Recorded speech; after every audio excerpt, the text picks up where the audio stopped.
Today I am crocheting a sweater. I've been working on it for a week and I am 1/4 of the way there. I decided to make a video today to take a break from the other things I've been doing. Recently I started making a video game all by myself, and as someone who tends to hyperfixate when I have a passion project, I needed to switch up my rhythm to prevent burnout. And as of now, I am thinking in code. I turned into the stereotypical engineer who doesn't touch grass. That's why I am outside, just to get some vitamin D and touch some grass. I'm voicing this over because I realize I can't move my hands and talk coherently at the same time.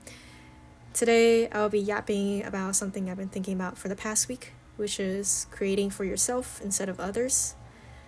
I am someone who just loves to create, from art to craft to coding. I once received advice that to find my life purpose, I should do a little introspection and find out what it is that I can't live without. And for me, that is the ability to create. However, there's something I struggled with for a long time. Everything I create, I only focus on the results. Do people like it? Am I getting enough views and likes, etc.? And when I don't get enough views, it affects my self-worth as a creative. This subdued my creative spirit, and I ended up creating less and making things that are not meaningful to me. And I became afraid to try new things, like making videos, thinking that my amateur skills will not get me enough views. That made me extremely unhappy. I subconsciously killed my creativity and the purpose of my life. I realized this and came out of this mindset not so long ago. It happened when I finally snapped after applying to jobs for almost a year and ending up empty-handed. I was spending hours every day tailoring my portfolio, my resume, trying to be as appealing to employers as possible. And because I was trying to appeal to employers, I had a lack of passion for what I was doing, and it showed up in my applications. Then I thought, fuck it. Why should I appeal to employers who don't give a fuck about me as a person? Why should I be so unhappy creating things that are not really me for someone who cares only about what I can bring to the table and never for my well-being? The same applies to content creation. Sometimes focusing too much on what people will like and interact with can cause a lack of passion to slip in.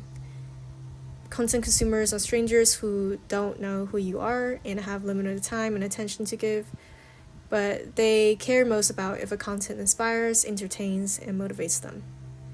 However, if you focus too much on what consumers would enjoy, you end up speaking with another person's voice.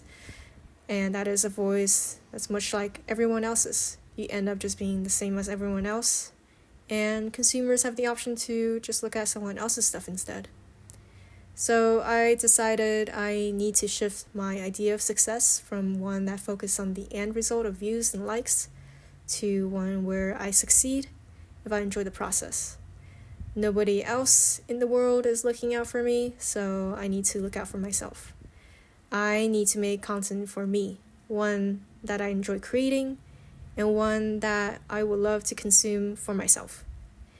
True to my own ideals, I started a YouTube channel where I just make whatever I want, welcome, without worrying about whether people will watch my stuff or if the algorithm favors it. It completely freed me to try new things. I started making stuff that I previously thought would have flopped and never started on. And ever since then, I am the happiest I've ever been. My mom is kind of my voice of doubt though. She's always telling me about how some stuff I make will not catch consumers' attention, but I don't really care about that. Your own mom can be your biggest op for real. But I love her though. She's my number one and is always looking out for me. I only have a small amount of people who love my stuff so far, and I can count them on my hands, but imagine all those people in my room. It'll be quite crowded.